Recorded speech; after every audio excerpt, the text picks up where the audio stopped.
Olá, bom dia. O A Notícia de Frente desta quarta-feira, dia 25, está no ar. Meu bom dia também ao Haroldo Arruda Júnior. Bom dia. Bom dia, Nayara Moura. Bom dia, Lúcio Sorge. Bom dia a todos os nossos telespectadores. Bom dia, Lúcio. Bom dia, Nayara. Bom dia, professor Haroldo. E bom dia a você que nos honra com a sua companhia. Olha, eu quero ir com as imagens de trânsito. Será que temos aí imagens de trânsito através das câmeras da CEMOB? Vamos ver como que está o trânsito aqui na capital na manhã desta quarta, ainda muito cedo, 6h01. Temos aí a Avenida do CPA. Olha, parece-me que tem mais carro do que ontem, né, nesse horário. Então, o pronunciamento do presidente já surtiu efeito. Mas daqui a pouco a gente vai falar mais sobre isso. Trânsito ainda tranquilo, com mais movimentos aí de carros. Às 7 a gente pode ter uma noção se as pessoas já estão saindo de suas casas. E como eu falei, hoje vamos continuar na cobertura sobre o coronavírus. Daqui a pouco a gente vai falar do pronunciamento do presidente Jair Bolsonaro.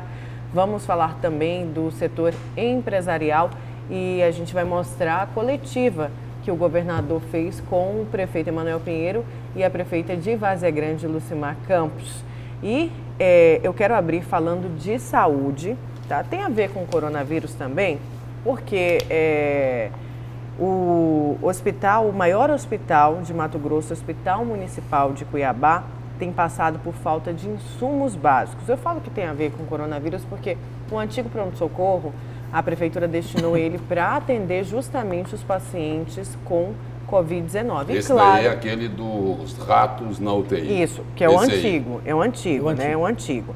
Agora a gente sabe que por conta dessa destinação, claro que a procura vai ser maior, a demanda vai ser maior no novo, que é o HMC. E o novo, olha só, apesar de entregue este ano, ele já passa por vários problemas. Tem falta de insumos básicos como máscaras e luvas.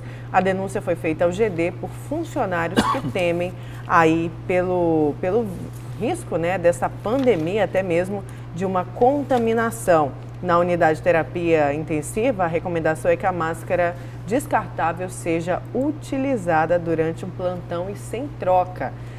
Só temos máscaras simples, que devem ser trocadas a cada 2 horas, mas pediram para usar só uma durante 12 horas de plantão. Disse aí a funcionária que não quer ser identificada. A recomendação de não trocar a máscara foi feita por superiores.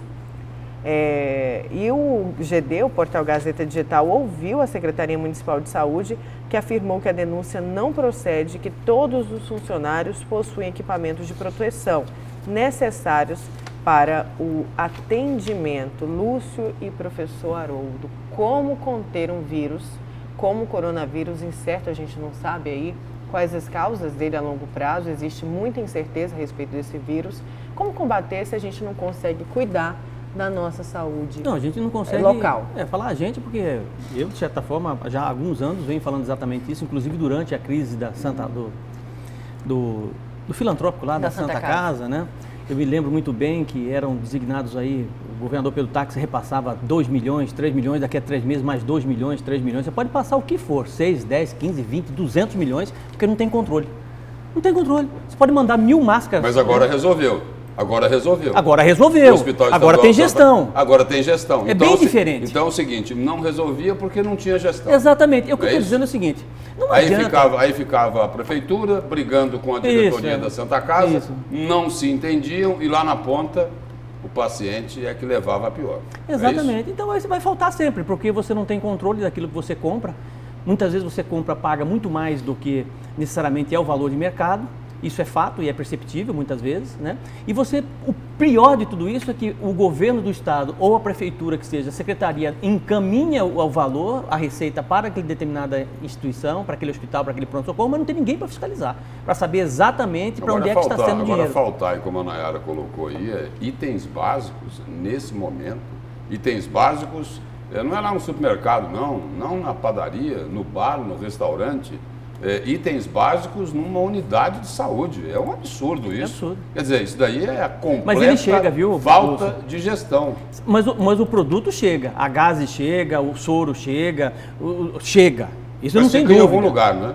Fica em algum lugar. Fica em algum não lugar. Chega onde teria que chegar. Até hoje eu não me esqueço daquela declaração daquela secretária de saúde que saiu, acabou saindo, pedindo para sair, dizendo o seguinte, gente, tem muito furto, né? Tem muito desvio de remédios de alto custo. Elizabeth Araújo, Você lembra disso?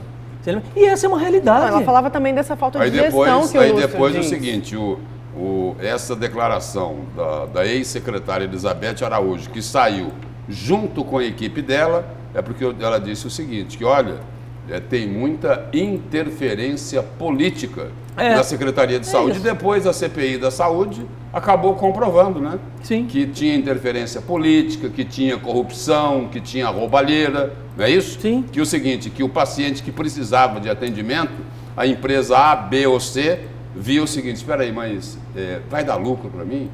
Quanto é que eu vou poder roubar aí?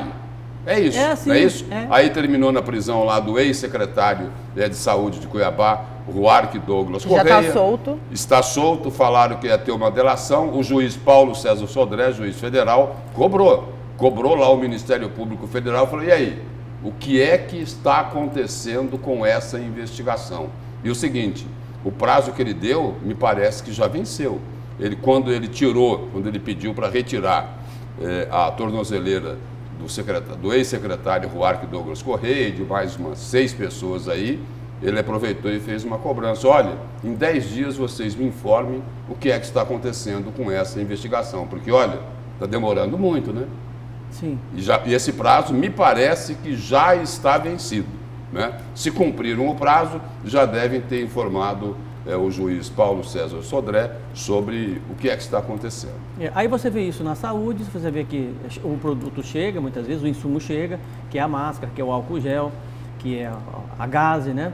E some. Aí você vê na área da segurança, por exemplo, que é bala e colete que some muitas vezes. É na área de educação, outras coisas que não... Então não bate nunca. Se existisse, só um minuto, se existisse um controle hoje, que é muito na ponta do lápis, que realmente o sujeito que dá iniciativa privada, ele tenta fazer o máximo possível para controlar o seu estoque, controlar a sua demanda, controlar a sua receita, controlar o seu fluxo de caixa. Na área pública, né, o resultado seria muito diferente. E como é que vai fazer gestão? Vai fazer gestão de que forma? A UPA, o posto de saúde, a policlínica é loteada para os políticos. Espera aí, isso foi colocado de forma muito clara lá na CPI da Saúde.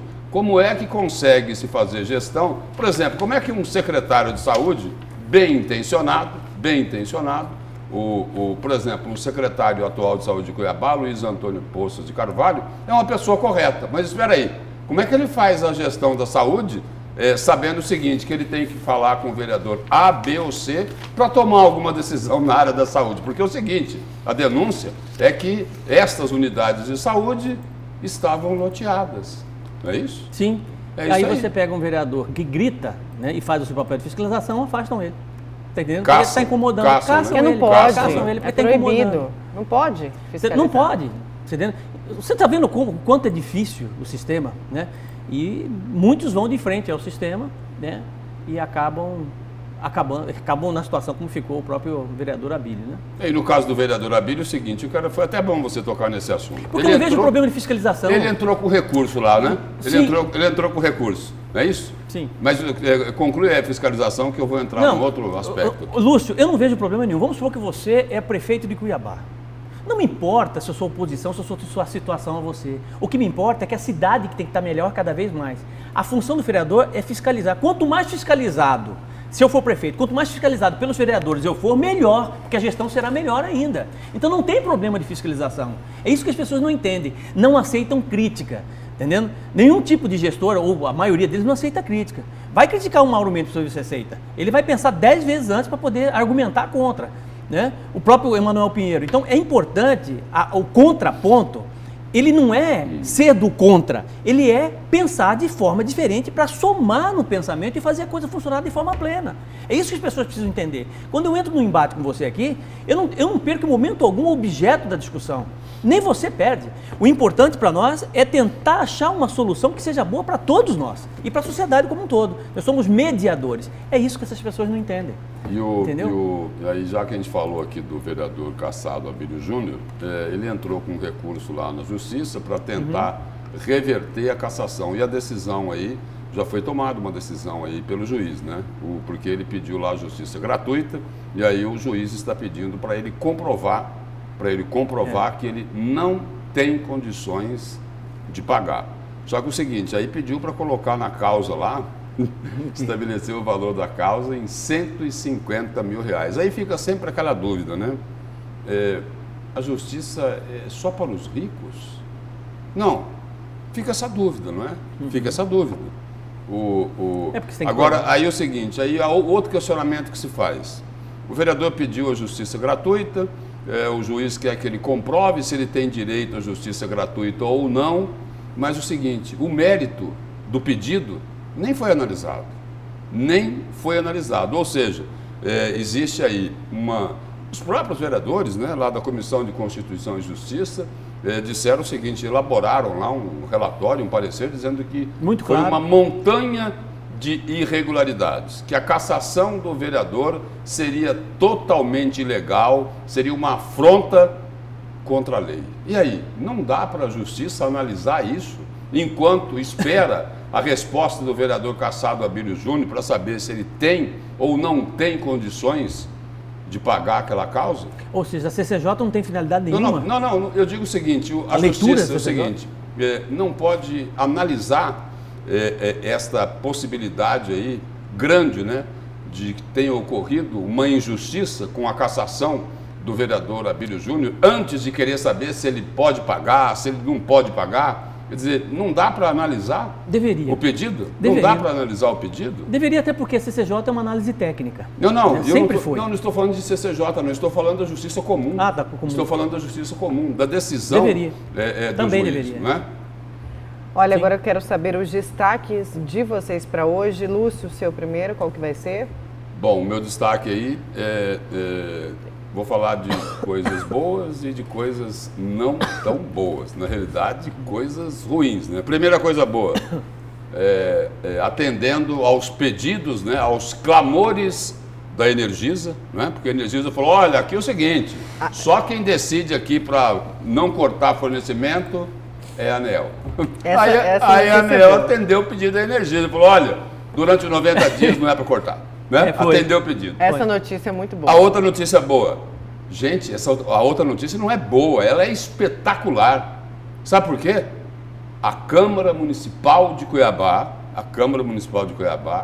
está pedindo a Prefeitura para prorrogar o IPTU. A gente costuma ver outras coisas lá na Câmara Municipal de Cuiabá. Parabéns aí ao presidente da Câmara, Misael Galvão. E aí, mas... A Câmara, que é bom lembrar, Lúcio, sofreu duras críticas porque antecipou o salário e teve alguns vereadores que, quando aconteceu a antecipação, em meio à pandemia, a recomendação de ficarem isolados, foram ao shopping, enquanto ainda estava aberto, né, na semana anterior, foram ao shopping, tiraram selfies. Mas e hoje eles têm uma outra reunião lá, uma reunião importantíssima, né? Me parece que é hoje, né? Vão discutir lá, foram convocados todos eles. Olha, gente, o que é que nós vamos fazer com a VI? O Renivaldo Nascimento já abriu mão com a verba indenizatória. Bom, aí é o seguinte, essa é a parte boa da coisa. Quer dizer, a parte boa não é da VI, não, é do IPTU. Tá. É do IPTU. E aí os outros dois aspectos aqui é o seguinte, o que aí já não é coisa boa. O governador Mauro Mendes admitindo aí a possibilidade, em função aí dessa pandemia, da crise do coronavírus, admitindo a possibilidade de que os salários do funcionalismo podem atrasar. E aí, a outra notícia também ruim para o funcionalismo, é que tem uma proposta lá em Brasília, de redução dos salários dos servidores públicos. E aí, a proposta é para atingir legislativo, executivo e judiciário. Essa aí eu vou pagar para ver. Certo. Olha, vamos agora ao seu destaque, né, Haroldo? O meu destaque... Tem gente repercutindo que eu sei o que vai ser aí o seu destaque. Bom, vou deixar bem claro que eu não vou defender ninguém, né? Eu quero fazer apenas uma reflexão sobre a fala do presidente Jair Bolsonaro de ontem, que deixou, de certa forma, muita gente estarrecida, né? mas a gente tem que sair um pouquinho do quadrado para poder entender também qual o sentido da fala dele, de que forma isso pode ser interpretado, e o meu destaque vai em cima exatamente desse ponto, sem nenhum tipo, não estarei fazendo elogios à fala dele, muito menos crítica à fala do presidente Jair Bolsonaro. Vou fazer uma análise técnica e lógica sobre o cenário mundial e colocando o Brasil dentro desse contexto, comparando o Brasil, o nosso país, a situação econômica do nosso país, o momento que nós vivemos, né? E comparando com outros países, as medidas que foram tomadas em outros países e, paralelamente a isso, também mostrando quem é esse Covid-19 e de que forma ele está, de certa forma, desequilibrando o mundo como um todo. E eu quero fazer uma provocação aqui, Nayara. Eu quero fazer uma provocação aqui. Diga. Hoje nós vamos ter a capacidade aqui, entendeu, de acompanhar de perto toda a experiência do professor Haroldo Arruda Júnior, não é isso? Porque ele vai fazer uma análise de um pronunciamento polêmico, sem elogiar e sem criticar. Mas... Exatamente. Olha, eu quero aprender como que você vai fazer isso. Estou ansiosa por esse destaque, mas... Antes de eu atualizar os números do coronavírus, daqui a pouco, claro, a gente vai falar desses assuntos, todos muito importantes. Antes de eu atualizar os casos, tanto aqui em Mato Grosso quanto no Brasil, eu quero ir para o WhatsApp, porque já tem telespectador bravo logo de manhã cedo, viu, Lúcio e Haroldo? Bravo olha com só. Quem? Com os políticos. Com os políticos. Não é com a gente ainda não. Bom dia, Lúcio e Cia, companhia.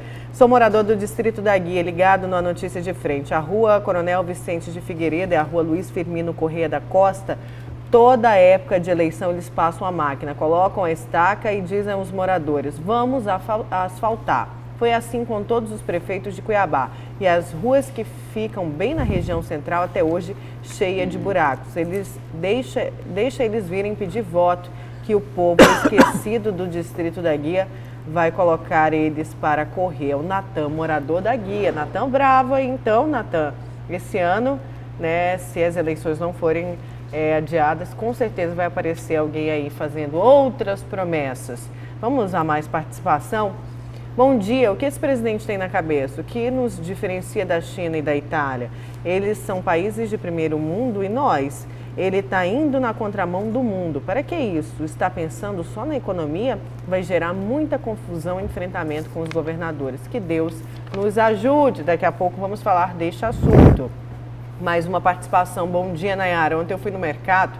O feijão que eu comprei no domingo a R$6, ontem já estava R$7,50. Domingo para terça-feira. Olha só a diferença de R$1,50. Cadê a fiscalização, gente? Mais uma participação. E não é só o feijão, não. Hein? Não é só o feijão. Muitos outros produtos já aumentaram de preço. E vão continuar aumentando.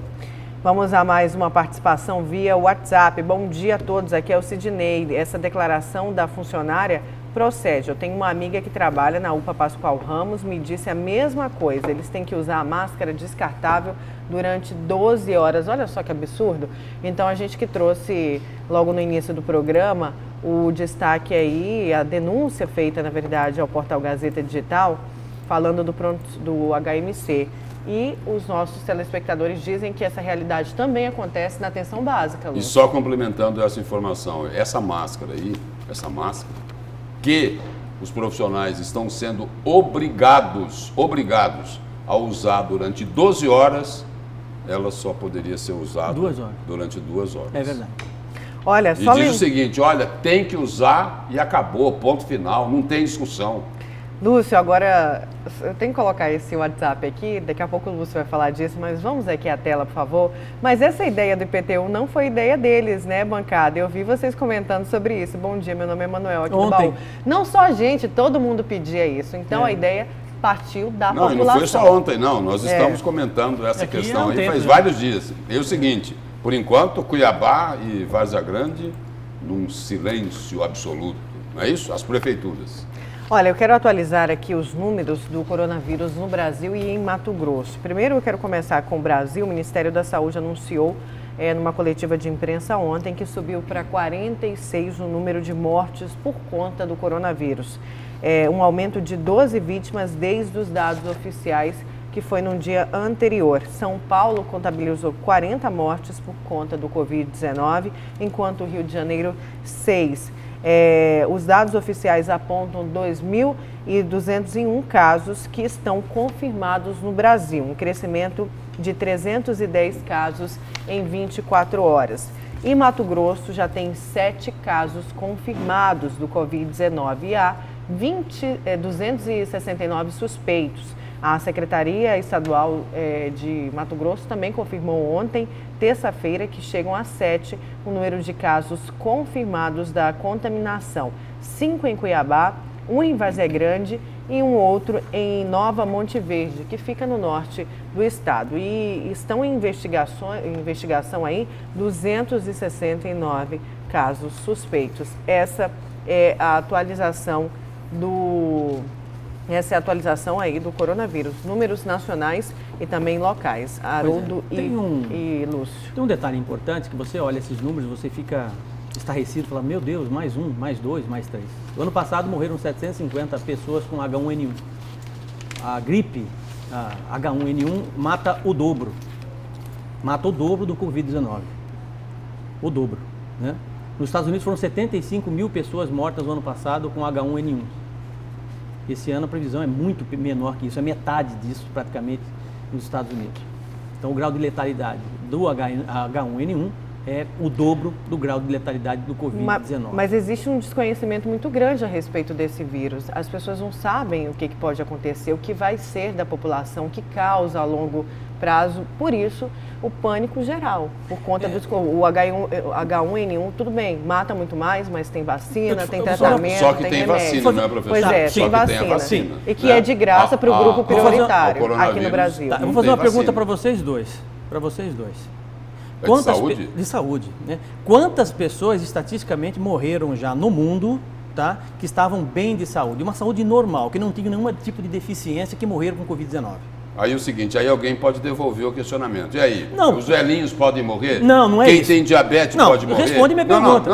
Não é isso.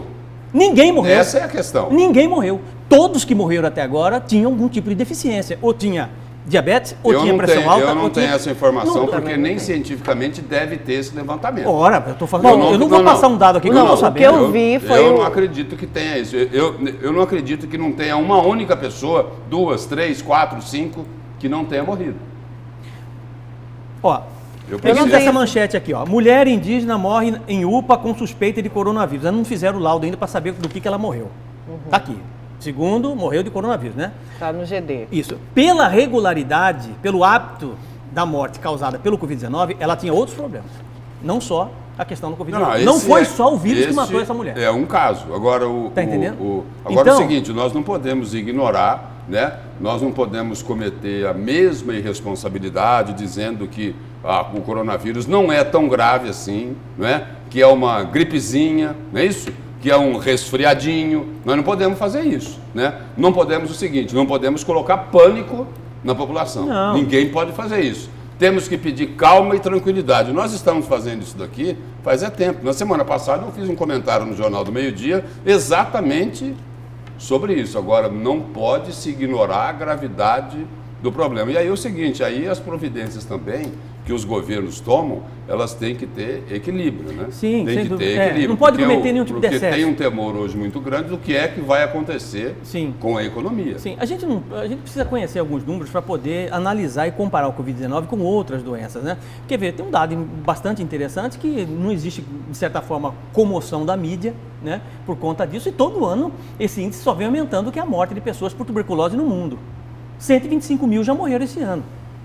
Está entendendo? Quer dizer, então, tem que tomar muito cuidado com esse tipo de informação, porque a forma com que ela é colocada, né, e a forma com que ela é tratada, necessariamente pode causar consequências infinitamente piores. Agora, respondendo a sua pergunta, eu estou dando uma pesquisada aqui rápida. Aquele jovem de 33 anos que morreu em São Paulo, pelo que eu estou achando aqui, ele não tinha nenhum problema mais grave. Ele infartou ou ele morreu pelo coronavírus? Salvo engano, ele teve infarto, tá? E aí, no tratamento do infarto, ele acabou falecendo por conta do Covid-19. Contraiu o Covid-19. No hospital? Sim. Quer dizer, você vai, de certa forma, com um tipo de doença para o hospital, a probabilidade de você pegar o Covid-19 no hospital é infinitamente maior do que se você ficar em casa. Eu só não concordo o seguinte, eu só não concordo quando autoridades, né?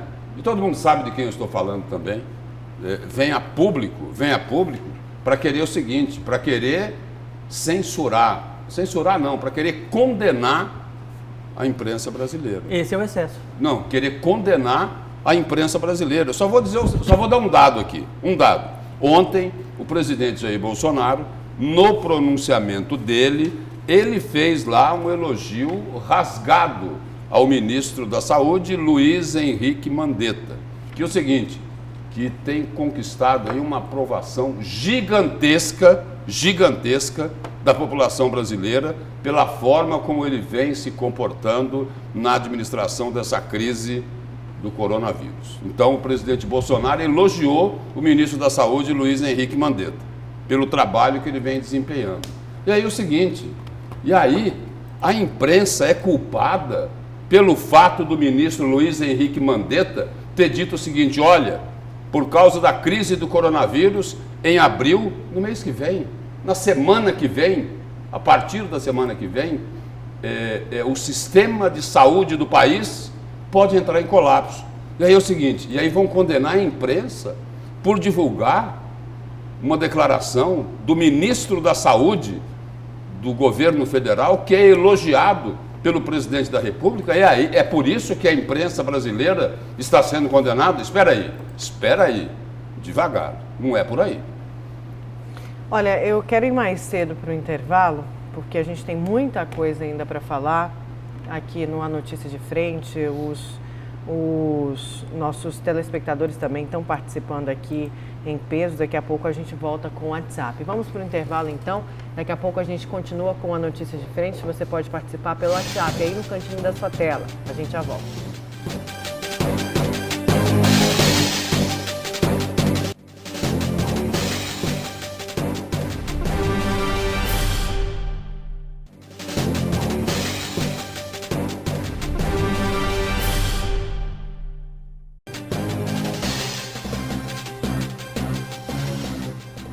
Voltamos com a Notícia de Frente, agora às 6 horas e 32 minutos. Temos imagem do trânsito?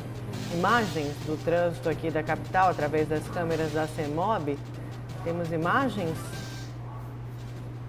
Agora sim, ali é a região da Fernando Correia, o famoso viaduto que alagava. Esse mesmo. Ali o acesso à Universidade Federal de Mato Grosso, né? Do outro lado ali a pista da Avenida do Barbado, né? Certo, olha, eu quero ir ao WhatsApp aqui, a participação do nosso telespectador. Vamos aqui ao WhatsApp do A Notícia de Frente. Bom dia, com o confinamento das pessoas, logo vai faltar alimento. Pode acontecer o caos na população e as consequências podem ser pior do que o coronavírus. O que tem a dizer sobre isso, baseado no pronunciamento do presidente Jair Bolsonaro? Tem mais gente participando. Bom dia, meu nome é Eva, sou de Rondonópolis. Muitas pessoas possuem doenças crônicas, porém não têm conhecimento. Problemas financeiros podem recuperar, porém a morte de um ente querido é difícil de superar. As pessoas que conhecem que possuem problemas crônicos ficam à mercê do vírus, só descobrindo após o óbito. Então essa é a participação, tem mais gente aqui participando. Como a gente está falando, nós tínhamos aqui programado para colocar, né, a parte do pronunciamento do presidente Jair Bolsonaro, mas estamos com um problema técnico. Assim que possível a gente vai exibir. Eu quero ir já para o destaque do Haroldo, que é sobre o pronunciamento, do presidente do Jair Bolsonaro.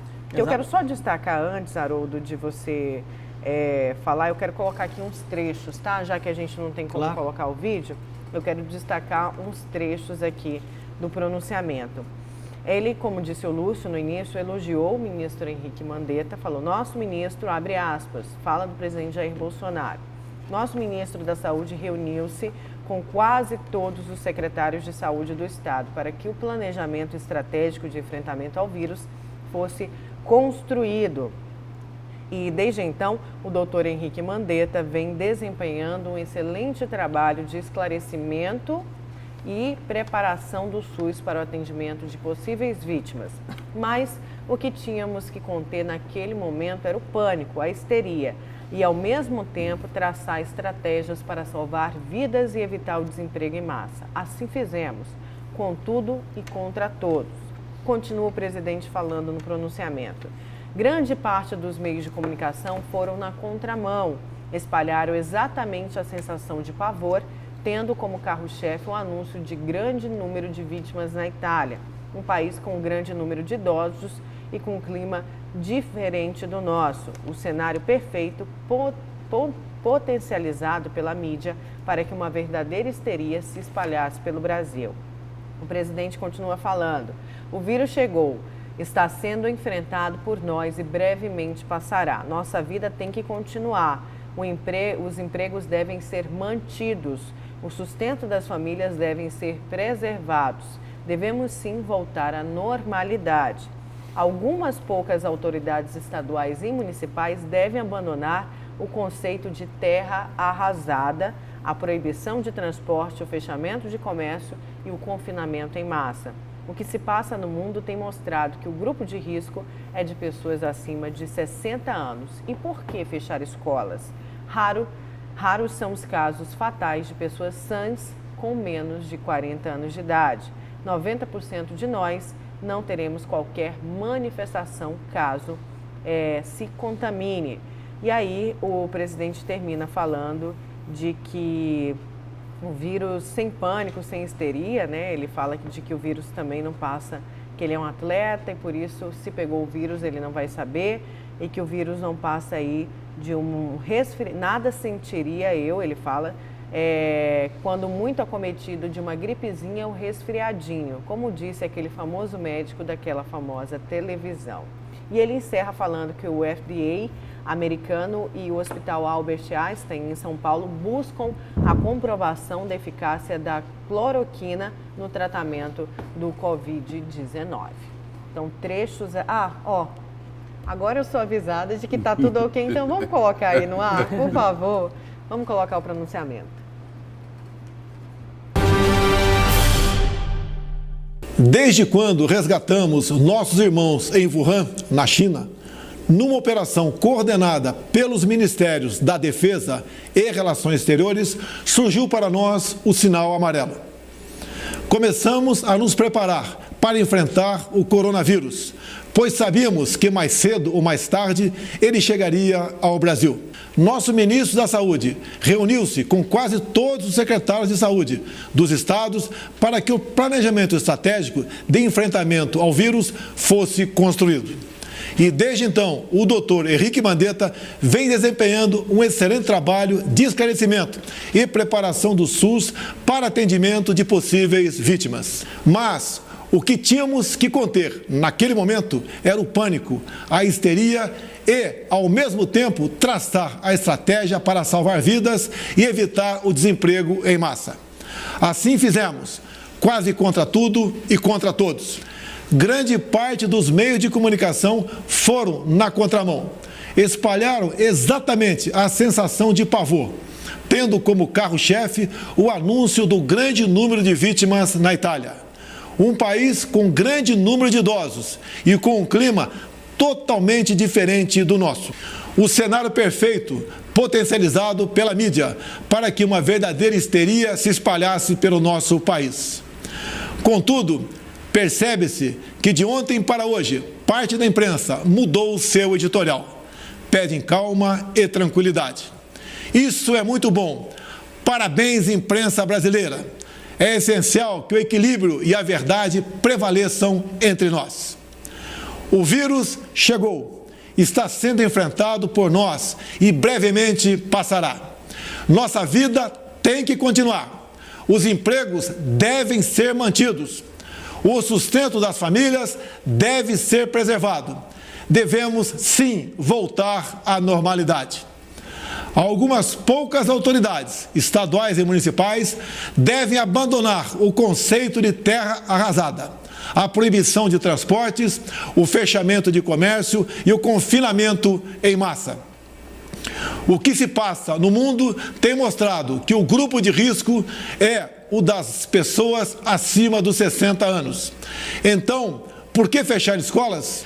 Raros são os casos fatais de pessoas sãs com menos de 40 anos de idade.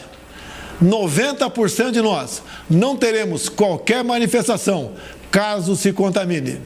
Devemos sim ter extrema preocupação em não transmitir o vírus para os outros, em especial aos nossos queridos pais e avós, respeitando as orientações do Ministério da Saúde. No meu caso particular, pelo meu histórico de atleta, caso fosse contaminado pelo vírus, não precisaria me preocupar. Nada sentiria ou seria, quando muito, acometido de uma gripezinha ou resfriadinho. O FDA americano e o Hospital Albert Einstein, em São Paulo, buscam a comprovação da eficácia da cloroquina no tratamento do Covid-19. Olha, e antes da gente chamar o destaque do Haroldo, eu quero colocar aqui uns 3 vídeos de empresários que viralizaram esses vídeos na internet, falando justamente dessas contenções, as medidas de segurança aí a respeito do coronavírus. Eu quero começar com o empresário e investidor Roberto Justus. Vamos colocar aí.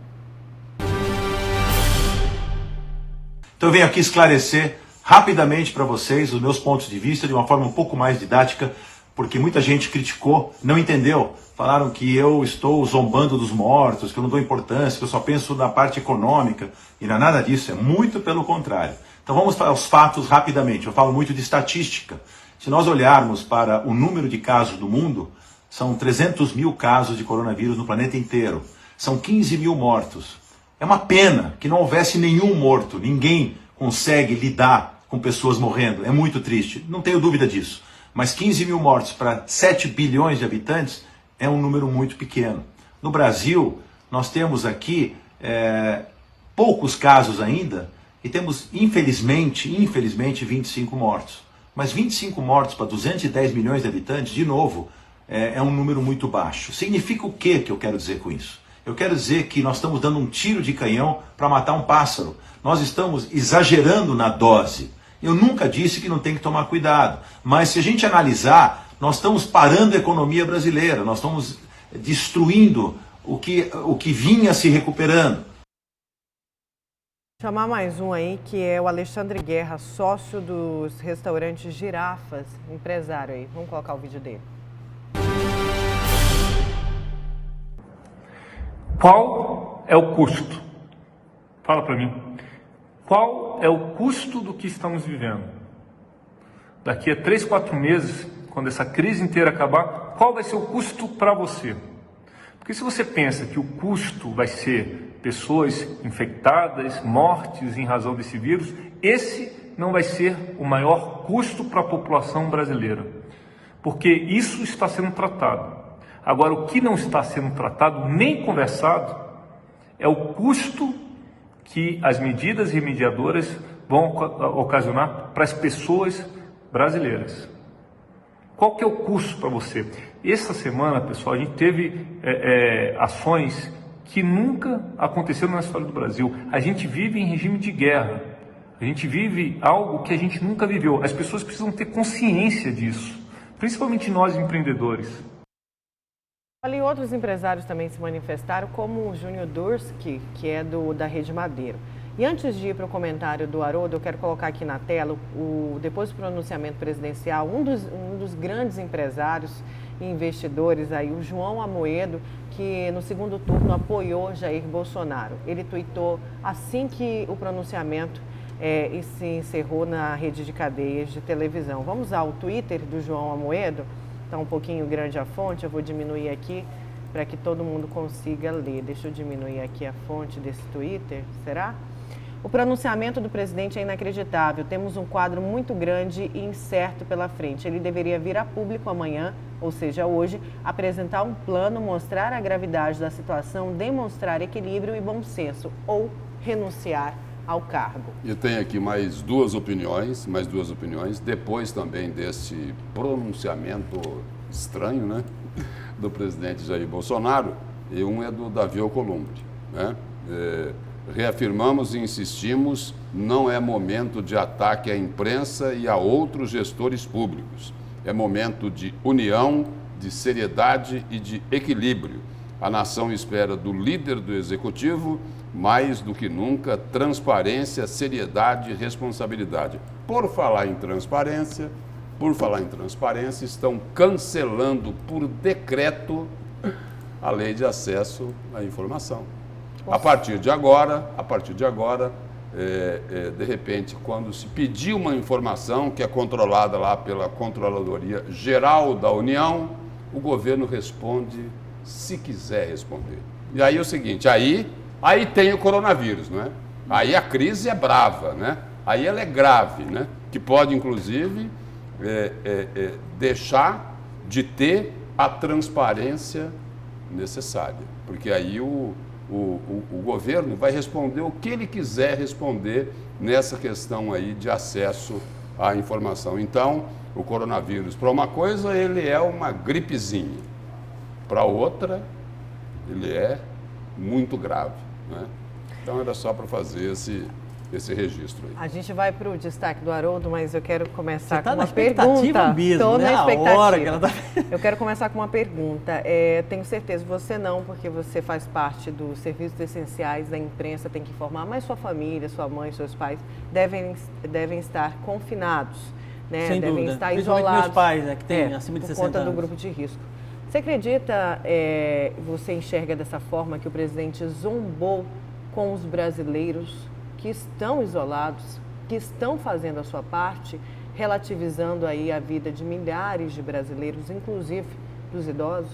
Olha, eu não vou fazer a minha fala aqui. Eu acho que esse é o discurso apropriado para a oposição. Essa é a minha resposta com relação à sua pergunta, né? Mais apropriado possível é exatamente esse tipo de discurso que não cabe, não é, nem quero acreditar nisso, porque eu acho que o momento não é de política no sentido pleno da palavra, de guerra ideológica.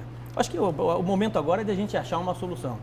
E a minha fala vinha exatamente de encontro ao que disse ontem o presidente Jair Bolsonaro, que foi, de certa forma, rechaçado por boa parte dos telespectadores. Muitos acabaram criticando o presidente Jair Bolsonaro, e eu quero deixar bem claro que eu não vou nem criticar e nem fazer elogio na minha fala, apenas vou mostrar um contexto geral da situação, e cabe a você que está nos assistindo decidir quem é que tem razão nessa história toda e formar a sua opinião, porque acho que a sua opinião é tão importante quanto a nossa aqui no programa.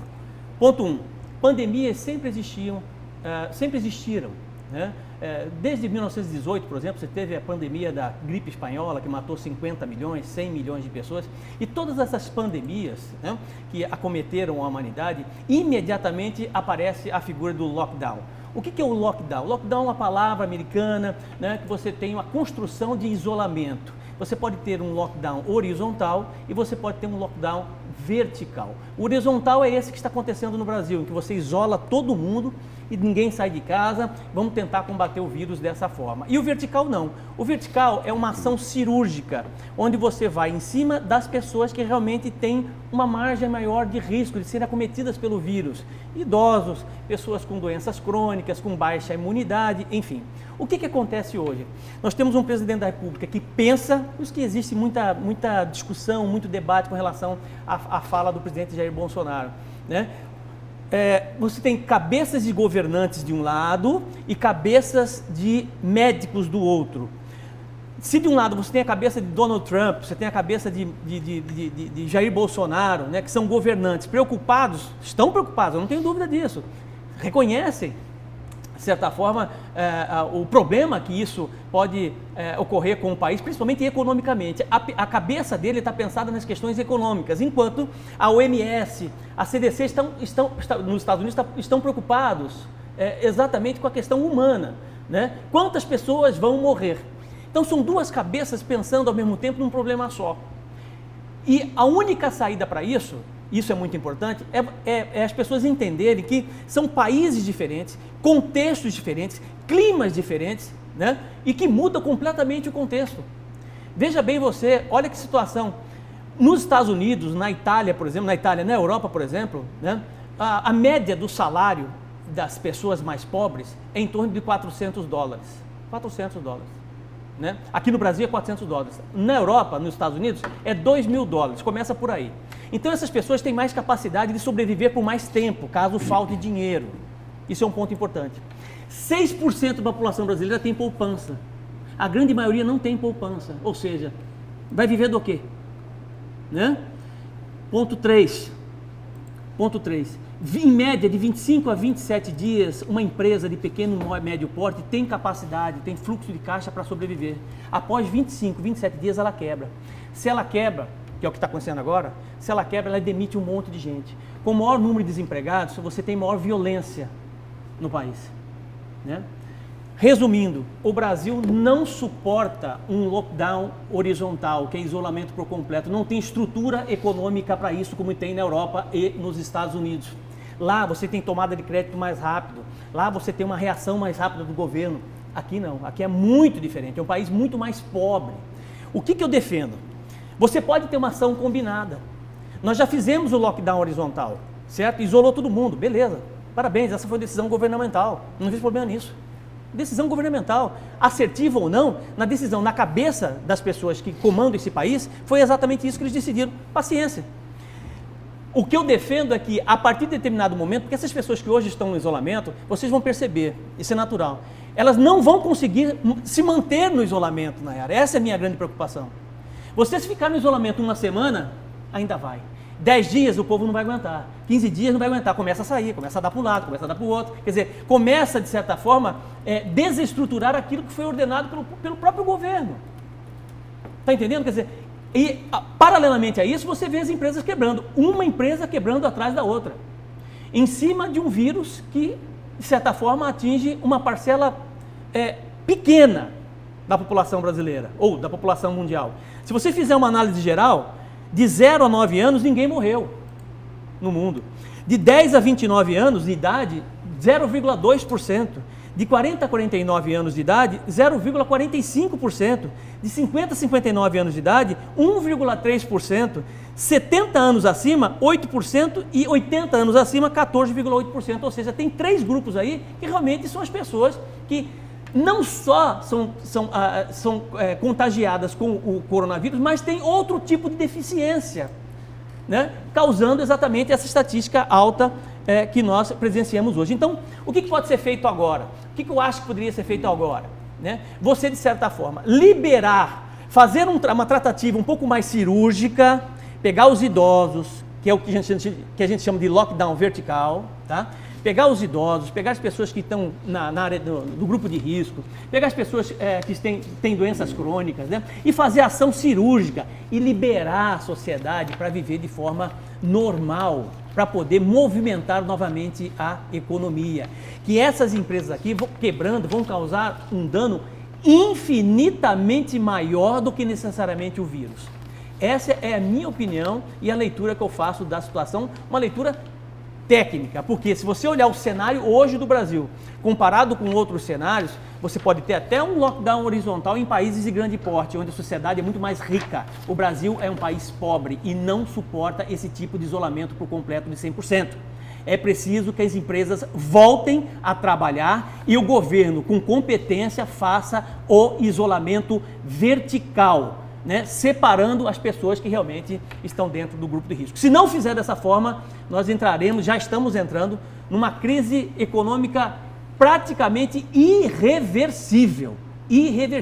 Aí, porque as pessoas que hoje estão defendendo exatamente essa questão do isolamento por completo, que eu acho que já deu, é a leitura que eu tenho, eu acho que tem que começar a liberar, né?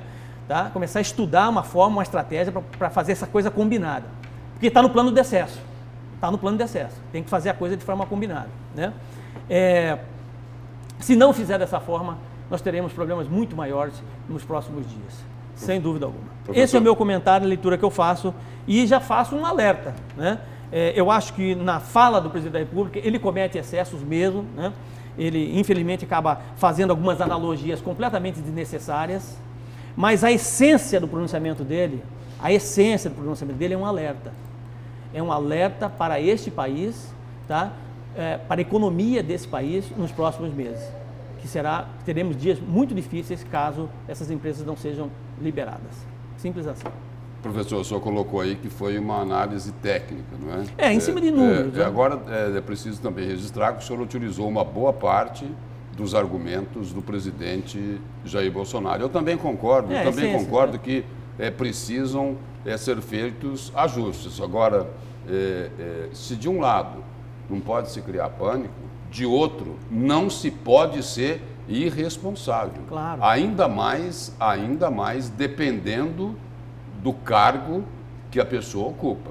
A irresponsabilidade não cabe nesses casos. Eu tenho aqui uma posição aqui do Conselho Nacional dos Secretários de Saúde do país inteirinho, do país inteiro, né, sobre o pronunciamento aí do presidente Jair Bolsonaro.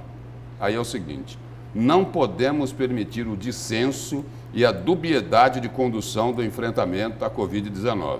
Assim, é preciso que seja reparado o que nos parece ser um grave erro do presidente da República. Ao invés de desfazer todo o esforço e sacrifício que temos feito junto com o povo brasileiro, negando todas as recomendações tecnicamente embasadas e defendidas, inclusive pelo seu Ministério da Saúde, deveríamos ver o presidente da República liderando a luta, contribuindo para esse esforço, conduzindo a nação para onde se espera de seu principal governante, um lugar seguro para se viver, com saúde e bem-estar. Infelizmente, prossegue a nota, infelizmente, o que vimos em seu pronunciamento foi uma tentativa de desmobilizar a sociedade brasileira, as autoridades sanitárias de todo o país. Sua fala dificulta o trabalho de todos, inclusive do seu ministro e dos seus técnicos. Pois é, a nota aqui falou do Ministério da Saúde, falou do ministro Luiz Henrique Mandetta, que foi elogiado pelo presidente Jair Bolsonaro, mas que já disse o seguinte, que em abril, se a crise continuar avançando, a crise do coronavírus, o sistema de saúde do país entrará em colapso. A Organização Mundial de Saúde decretou aí essa crise do coronavírus como pandemia. Pandemia não acontece todo dia, não. Não, negativo.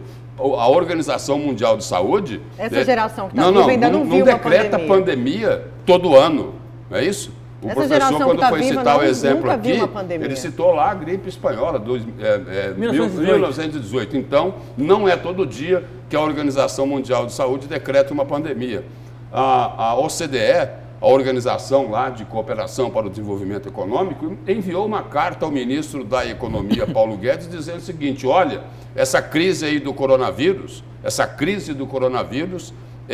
é o seguinte, é algo sem precedentes na história da economia mundial. Então é o seguinte, a coisa não é para brincar, não é gripezinha, não é resfriadinho. E não adianta querer ficar batendo na imprensa. Não adianta. A imprensa está divulgando o que as autoridades da área de saúde estão orientando. Está divulgando a preocupação delas. Não é para criar pânico, não. É para informar, para que as pessoas possam se prevenir. A imprensa não está falando, olha, higiene pessoal, lave exageradamente as mãos, não é?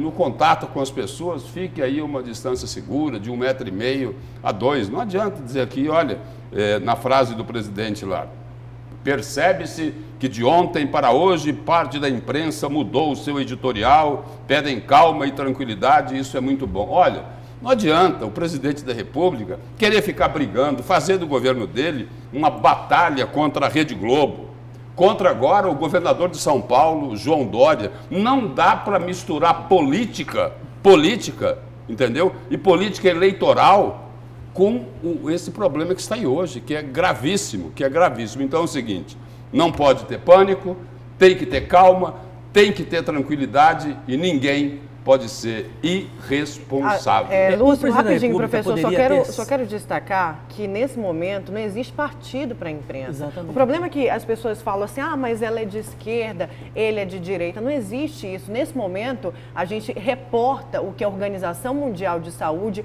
o que o Ministério da Saúde passam para que a imprensa divulgue. Afinal de contas, esse é o nosso papel. Não é para colocar o coronavírus no palanque e ou o ministro criticar da o Saúde, governo. E o ministro da Saúde está incomodando. criticar o Está governo incomodando. ou criticar a oposição do governo. Esse não é o momento. A gente tem que entender isso, primeiro ponto. E como vai salvar uma economia? Eu te pergunto, telespectador, pergunto para o Lúcio e pergunto para o Haroldo. Como salvar a economia sem as pessoas, sem o país? Esse vírus é novo. Todo o mundo que já foi afetado por esse vírus, Itália, China, o Wuhan vai sair da quarentena no dia 8 de abril. Quantos meses o Wuhan, que foi o epicentro dessa doença, ficou na quarentena? Tudo bem, a gente entende que no Brasil outra realidade. O Covid é 2019, né? Sim, isso? A gente entende que no Brasil é outra realidade. Mas o governo não quer pagar essa conta. O governo só quer pagar o privilégio dele, do executivo, do legislativo e do judiciário. Isso não é de agora do Jair Bolsonaro. Isso vem de antes, viu? Desde dos outros governos, o governo não quer pagar a conta para você ficar aí em casa se cuidando. Essa é a grande questão. É mais fácil brigar com a imprensa, né? É mais fácil xingar a imprensa, dizer que é a imprensa que está sendo irresponsável. Espera aí, a imprensa é irresponsável porque divulgou aquilo que o ministro da Saúde do atual governo falou. É isso? É por isso que a imprensa é irresponsável, porque ela divulgou que o ministro Luiz Henrique Mandetta falou o seguinte: olha, se continuar do jeito que está, o sistema de saúde vai entrar em colapso. A imprensa é culpada porque divulgou que a Organização Mundial de Saúde colocou o coronavírus como uma pandemia. É disso que a imprensa brasileira é culpada? A imprensa é culpada de divulgar que morreram 6, 7 mil pessoas lá na Itália? Que morreram tantas outras na China? Não é isso? Quer dizer, é disso que a imprensa vai ser culpada? Não, vai ser censurada? Vai ser condenada? Não é melhor enfrentar o problema do que tentar fugir dele? É lógico. Tem uma preocupação muito grande com a economia? Tem. Todo o país tem essa preocupação. Só que é o seguinte, é a forma como se trata a questão. Não dá para ficar indo para a TV e falando em gripezinha e em resfriadinho. É isso que não pode. Tem que ter jeito, né? Tem que ter uma forma de lidar com o assunto. Tem que ter um plano, Haroldo. Tem que ter um plano. Tem que ter um plano que não foi apresentado. Nayara não deixa ninguém falar, professor. Esse é o fato, entendeu? Tem que ter traquejo a democrata Nayara não deixa. Tem que ter traquejo político. Mas veja bem, né, com relação à fala do presidente Jair Bolsonaro, eu já volto a ressaltar aquilo que eu disse no meu destaque. Cabeça de médico é uma coisa, cabeça de governante é outra. Muito diferente.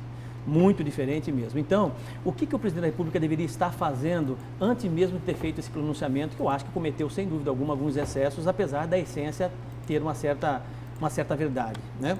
Eu acho que ele deveria ter conversado profundamente com o ministro da Saúde, o Mandetta, né, a equipe de saúde, conhecer melhor o cenário do Brasil e, de certa forma, estudar uma forma de sair do isolamento por completo, do isolamento do lockdown horizontal e abrir agora, daqui para frente, um lockdown vertical, dando possibilidades para que realmente a ação seja cirúrgica nos grupos de risco. Eu acho que se ele se posicionasse dessa forma, sem nenhum tipo de analogia na sua fala, eu tenho certeza que o país ficaria muito mais confortável e não geraria esse desconforto e essa sensação de prazer da oposição nas falas do presidente Jair Bolsonaro. Eu só para encerrar aqui o seguinte, a minha parte, né? Eu só gostaria de ver o presidente Jair Bolsonaro como um atleta do bom senso. Só isso. Olha, eu tenho que ir para o intervalo, porque a gente precisa também mostrar a reunião do governador com os prefeitos, tá? Justamente para traçar aí medidas para conter esta crise.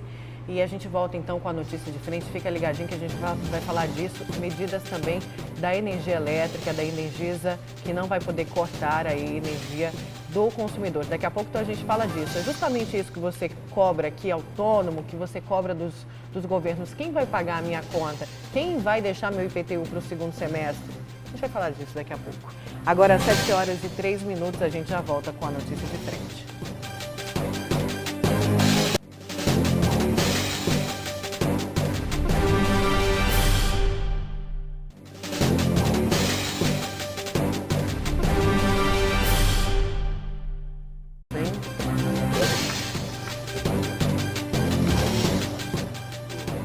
Olha, vamos chamar agora a matéria da reunião do governador com o prefeito Emanuel Pinheiro e a prefeita de Várzea Grande, Lucimar Campos. A reunião aconteceu na tarde desta terça-feira aqui no Palácio Paiaguás, a portas fechadas para a imprensa. O governador Mauro Mendes convocou o prefeito de Cuiabá, Emanuel Pinheiro, a prefeita de Várzea Grande, Lucimar Campos. Também participaram do encontro deputados estaduais, secretários, especialmente o secretário de Saúde e também o presidente da Associação Mato-Grossense dos Municípios, Neurilan Fraga. Há alguns dias, Mauro Mendes se pronunciou dizendo que está seguindo as recomendações do Ministério da Saúde. Disse ainda que estava com um mal-estar, sintomas parecidos com os do coronavírus e que acabou fazendo aí exames que constataram negativo para o Covid-19. Ao final do encontro, na tarde desta terça-feira, Mauro Mendes preferiu não conceder entrevista, mas gravou um vídeo na sala onde a reunião aconteceu. Nós discutimos alguns pontos importantes, como integrar a rede desses municípios a um planejamento estadual. Eles têm um planejamento que eles já têm, cada município, dentro de 3 dias, Cuiabá e Várzea Grande vão entregar para o governo do estado um planejamento dos 2 municípios para que nós possamos articular em conjunto o atendimento exclusivo ao coronavírus aqui na Baixada Cuiabana e atendendo também aí uma boa parte do estado do Mato Grosso. Nós definimos também que o governo do estado vai mapear os 54 hospitais estaduais, ver a disponibilidade que cada um tem de leitos que pode ser colocado com exclusividade para o atendimento ao coronavírus. Nós vamos fazer esse trabalho, depois uma equipe técnica vai escolher as nossas referências estaduais para ter este leito com exclusividade para os eventuais casos que demandem internação nos nossos hospitais. Na sequência, todo esse conjunto de leitos vai fazer parte de uma regulação estadual única que nós vamos construir a partir aqui da capital, da regulação que já existe aqui funcionando na capital do estado de Mato Grosso. A recomendação dos chefes do Executivo nos últimos dias é para que as pessoas permaneçam em casa e optem pelo isolamento social. O prefeito Emanuel Pinheiro alegou que não descarta a possibilidade de decretar medidas mais restritivas caso a situação venha a se agravar, como está previsto o pico da doença para o mês de abril. Estamos todos preocupados, certo, com a evolução da pandemia. Ela é muito rápida, as medidas são duras, drásticas, mas necessárias, certo? Daqui a algumas semanas, 1 dia, 2 dias, poderá ser tarde demais. Então que se tome as medidas agora para que tenhamos um sucesso muito maior ali na frente e possamos, de fato, ter êxito na proteção à saúde da população cuiabana, vaziagrandense, mato-grossense, especialmente dos grupos de risco. Então, se houver necessidade, certo, nós tomaremos mais medidas para proteger a saúde e a vida da população. Agora, com essa grande reunião que o nosso governador Mauro Mendes fez esse convite a mim e ao prefeito de Cuiabá, vai engrandecer mais ainda os nossos decretos como as nossas ações. Várzea Grande, como todos sabem, recebe uma população de 60%, onde nós atendemos o estado de Mato Grosso. 40% com as pessoas, a população da nossa cidade. Mas com esse trabalho, acredito eu, que tanto o governador do estado como o prefeito Emanuel Pinheiro e todos nós juntos e unidos vamos ser melhor, vamos somar. E essa unificação é muito importante para toda uma população. Com imagens de Nilton Oliveira e apoio técnico de Moisés da Costa, Luiz Vieira para a Notícia de Frente. Obrigada, Luiz. Lúcio Sorge, seu comentário. Só para repetir aí o que a gente comentava sobre a opinião de um telespectador, né? A crise do coronavírus acabou unindo Mauro e Emanuel, apesar das máscaras. É o lado bom, né? Bom, é o meu destaque, né, Eda? Isso. Bom, eu começo ele com 2 notícias que são boas. A primeira é que a ANEEL atendendo aí a um apelo, né? Quase um apelo da Energisa, falou, olha, aqui é o seguinte, aqui no estado ninguém pode discutir sobre esse assunto, porque isso daí quem resolve é o Ministério das Minas e Energia, a Agência Nacional de Energia Elétrica, e a ANEEL atendeu o pedido da Energisa e decidiu o seguinte, olha, durante 90 dias vocês não podem fazer o corte no fornecimento dos consumidores que, em função dessa crise do coronavírus, não conseguirem pagar a conta da energia. Então, o pedido da Energisa, a ANEEL, a Agência Nacional de Energia Elétrica, está perfeitamente atendido, ainda bem. E aí, uma outra notícia boa, assim, e muito boa, né? Porque ela parte lá da Câmara de Cuiabá, que a gente está acostumado aí com outro tipo de notícia, né?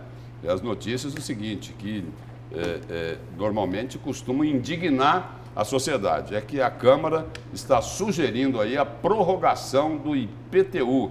O presidente da Câmara Municipal de Cuiabá, o vereador Misael Galvão, encaminhou nesta terça-feira um ofício ao prefeito Emanuel Pinheiro, sugerindo aí a prorrogação do vencimento do IPTU, dizendo que é preciso levar em consideração o momento delicado que tem afetado o cidadão economicamente. Bom, só espero o seguinte, que será que isso daqui é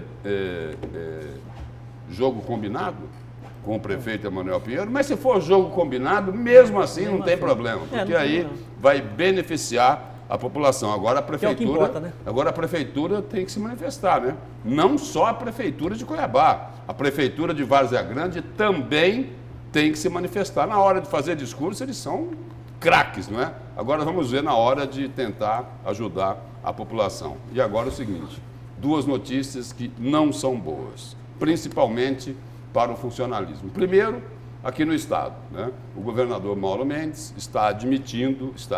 já admitiu que pode ter atraso de salário no pagamento dos servidores públicos em função da crise do coronavírus e por causa aí dessa queda na arrecadação de impostos. Então, eles estão calculando aí uma queda no mês que vem, no mês de abril, de 20% a 30% na arrecadação e que isso pode culminar aí com um atraso nos pagamentos do funcionalismo. E lá em Brasília a coisa pode esquentar, né? Tem uma proposta lá, o presidente da Câmara, Rodrigo Maia, já tocou nesse assunto, tem um projeto lá me parece que de um deputado do PSDB, Carlos Sampaio, é isso? O Partido Novo também entrou com um projeto. Tem uma proposta lá que é o seguinte, o que estão pregando é uma redução nos salários do funcionalismo público, valendo para legislativo, executivo e judiciário. E aí é o seguinte, aí quem ganha até R$5 mil não teria redução nenhuma. De 5 até R$10 mil, a redução seria de 10%. Então, o camarada lá que ganha, o servidor que ganha R$10 mil, teria R$1.000 de desconto no salário. E aí, acima de R$10 mil, o servidor que ganha acima disso, teria um desconto no salário dele, que pode variar de 20% a 25%. Quer dizer, um funcionário que ganha R$15 mil, né, ele teria um desconto no salário dele de R$3 mil. Eu vou esperar para ver se vai ter redução de salário dos servidores. Será que aqueles que são os privilegiados, que ganham muito... Com 4 dias de isolamento, né? Será que a mamata vai acabar daqueles que ganham bastante? Será? Olha, vou esperar para ver. Amanhã eu te dou a resposta dele. Professor, obrigada, bom obrigado, dia. Nayara. Lúcio, obrigada, bom dia. Bom dia, bom dia. Obrigada. Era tudo brincadeira aqui, viu, Nayara? Gente, é um debate saudável, isso que importa, né? Um espaço democrático para um debate saudável. E faço o mesmo também, debata com as pessoas de uma forma pacífica. Você fica agora Sem radicalizar. Isso, você fica agora com o Jornal da Manhã. Até amanhã. Tchau.